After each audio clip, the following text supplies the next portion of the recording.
নমস্কার, আমি ডাক্তার সুজয় দাশগুপ্ত। আজ আমরা যেটা নিয়ে আলোচনা করব, অনেক সময় কিছু পুরুষরা আমাদের কাছে এসে বলেন যে ডাক্তারবাবু, যখন সহবাস করছি তখন পেনিসে ভীষণ ব্যথা হচ্ছে। এর কারণ কি? এর কারণ জানতে হলে আমাদের জিজ্ঞাসা করতে হবে ঠিক কোন জায়গায় ব্যথা করছে এবং কোন সময় ব্যথা করছে। কখনো কখনো দেখা যায় এর কারণ কিন্তু সে পুরুষের সমস্যা নয়, সেই মহিলার ভেজাইনাল ড্রাইনেস, সে ব্যাপারে ব্যথা হচ্ছে।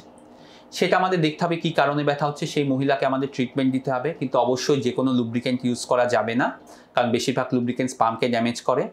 ফোরপ্লেতে ভালো করে টাইম দিতে হবে, তাহলে ভেজাইনালতে যথেষ্ট সিক্রেশন হবে, তার ফলে ব্যথা কম হতে পারে। অথবা এই ব্যথা যদি মেনোপজ বা ডায়াবেটিসের কারণে হচ্ছে, তাহলে সেটা ট্রিটমেন্ট করতে হবে। কিন্তু কখনো কখনো এই ব্যথার কারণ কিন্তু সেই পুরুষ সঙ্গীর নিজের সমস্যা। একটা সমস্যা আমরা খুব কমনলি পাই, যেটাকে বলা হয় ফাইমোসিস, অর্থাৎ পেনিসের যে ফোর স্কিন সেটা ঠিকমতো পেছনে যাচ্ছে না, সেটা আটকে যাচ্ছে, তার ফলে ব্যথা হচ্ছে।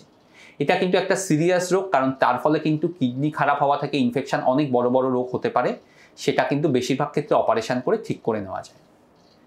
তাছাড়া এই ব্যথার কারণ হচ্ছে কোনো ইনজুরি, যেমন ফ্রেনুলার টিয়ার, অর্থাৎ পেনিসের কোনো জায়গায় ইনজুরি হয়েছে বা কেটে গেছে, তার ফলে ব্যথা হতে পারে।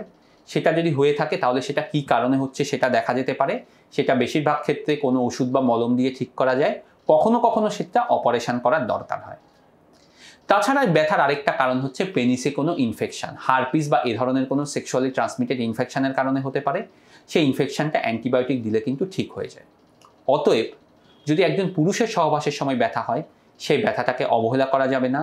কী কারণে ব্যথা হচ্ছে সেটা দেখতে হবে এবং তার অবশ্যই প্রতিকার সম্ভব। ধন্যবাদ ভিডিওটা দেখার জন্য। যদি ভিডিওটা ভালো লেগে থাকে দয়া করে লাইক এবং শেয়ার করবেন, এবং আমাদের সাথে যদি কোনো প্রশ্ন থাকে তাহলে আমাদের ফেসবুক পেজ বা ইউটিউব চ্যানেলের মাধ্যমে যোগাযোগ করতে পারেন। ধন্যবাদ।